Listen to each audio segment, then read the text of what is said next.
that we have, the costs of the test, the difficulties of the supply lines.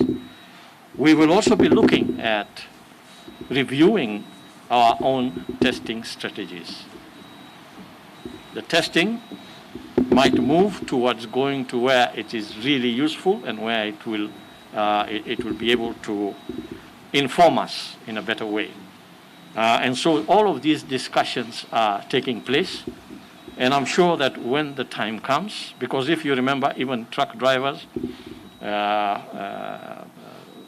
restaurant and eateries workers and all of that are also constituencies that need to be looked at. So we are looking at this very carefully, and I'm sure that we will work out a strategy that will be able to apply the resources that we have in terms of testing to the points that will be most useful for us in informing us about the spread of the disease and in directing our action to those areas to contain the disease and prevent its spread. Graham Kajilu, Standard.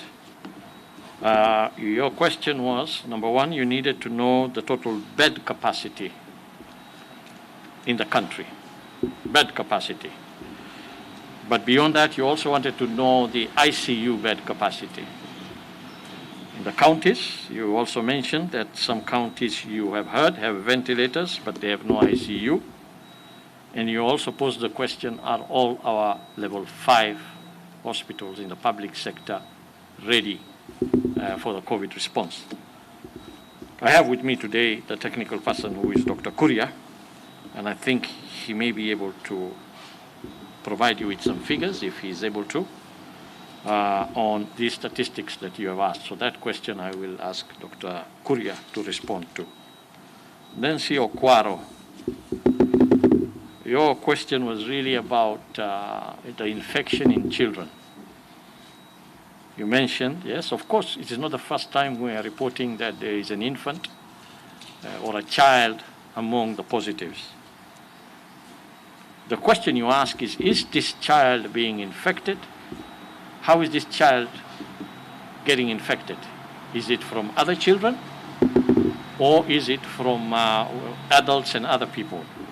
I think that is a difficult question to answer, because without the facts, without the circumstances surrounding where the child was, without the facts of whether the child is actually a contact that has been traced, because it is the contact tracing that really tells us who picked an infection from who. So we may need to want to go back to our contact tracing and determine where we had children. Were they the index cases, or were they contacts that picked up the disease from somebody else? And in that case, from who? But what we can say is that the fact that we are already getting children infected means that children are not spared this disease. In the earlier phase of this pandemic, especially in China, when it was ravaging China, the information that was coming out was that children are not as infected as adults.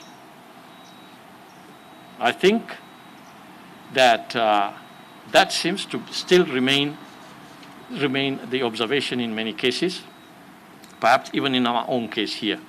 We are not seeing too many children who are getting infected by the virus, but it does infect children, and sometimes it can even lead to severe disease and death in children. So some of these things will unravel themselves as we move forward and collect more data to determine how this virus actually spreads among the different age groups within a population. Okay? So clearly we know from what we are seeing that particularly the youth are quite infected. Many of the asymptomatic cases we see tend to be in the youth ages. And we also get older people infected. Our worry, as has been observed in many other places, is really the older people. When they get infected, then they can progress to severe and critical disease. because, number one, they are old and their immune system is weakened, but two, most of the times old people will also have other non-communicable disease conditions. And we know very well that when a person who is old and with an underlying non-communicable diseases is infected by this virus, then the outcomes of that infection can lead to severe or critical cases, and in certain instances, even death.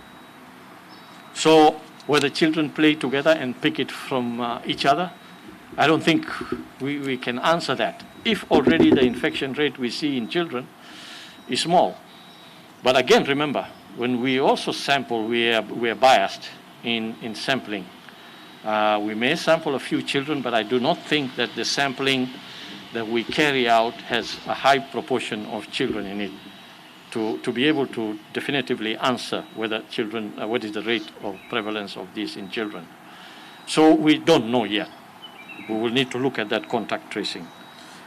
The issue of children wearing masks has been debated globally in many countries because, of course, children present great challenges with respect to this disease because of the children's nature, playful nature of being together, being close together, being playful. And of course, we can't expect children to observe measures as we would adults.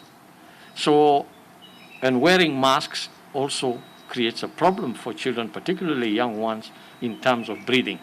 I think this debate has been going on for a while.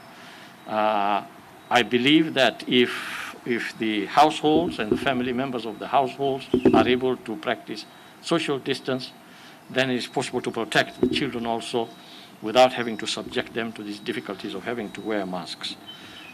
Okay? So let me now hand over to Dr. Kuria to respond to this one on bed capacities within our public sector, especially. If he has, he may not, maybe I'm using him, because he may not have that information, but he will tell us. Dr. Kuria. Thank you, Kas Rashid. Thank you, Graham, for that question. Yes, indeed, they don't have, as at this moment, the collected figure of total bed capacity available for COVID patients.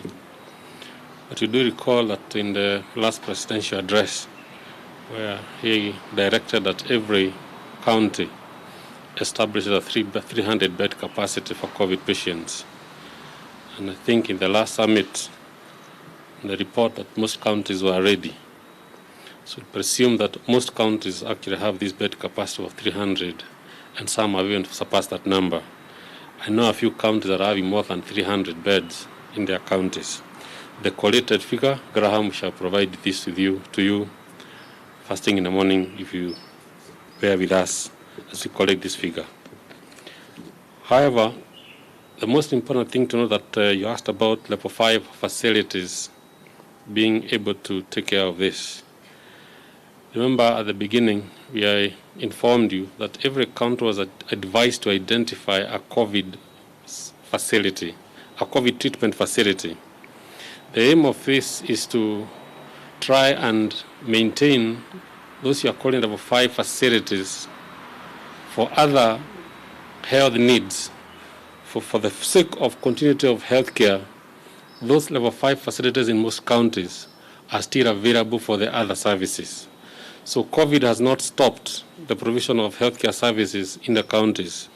And you bear with me, and you'll be a witness to this, that if you visit most counties, they have designated COVID centers where they'll be channeling their COVID positive cases. So it is this figure that probably will be collating towards the end of today, so that by tomorrow you have this final figure towards the end of the period given by His Excellency the President, Uhuru Kenyatta. So that figure will be provided to you, but on the issue of patients being turned away, we are not aware of patients being turned away, but most of these cases, you are aware, have been managed under home-based care protocols. So any case that may be turned away, we need to know, because we do not, our duty of care is to avoid mortalities.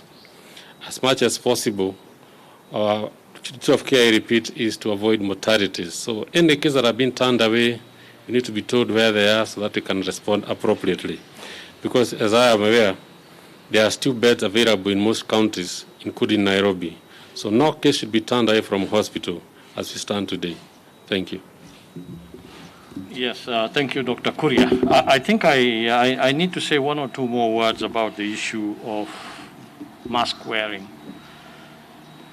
It is one of the protocols that we have put in place that everybody needs to wear a mask.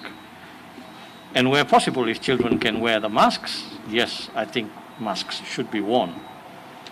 Because masks are the only way that we can prevent transmission of the virus when people are close to each other. When people are close to each other, wearing of masks, especially in public places, in transport systems, and in other general public places where you interact with people, it's important you wear a mask, because that mask will protect you, it will protect the other person as well. So, and as far as children are concerned, young children will go out and play and may not put their masks on and may pull off their masks or something, but I think it's a responsibility also of the parents, as I said earlier, to be able to ensure that that kind of protection is afforded to children as well. It doesn't mean that we need to restrict our children so much that they are not able to enjoy those things that they do, being out there within the community.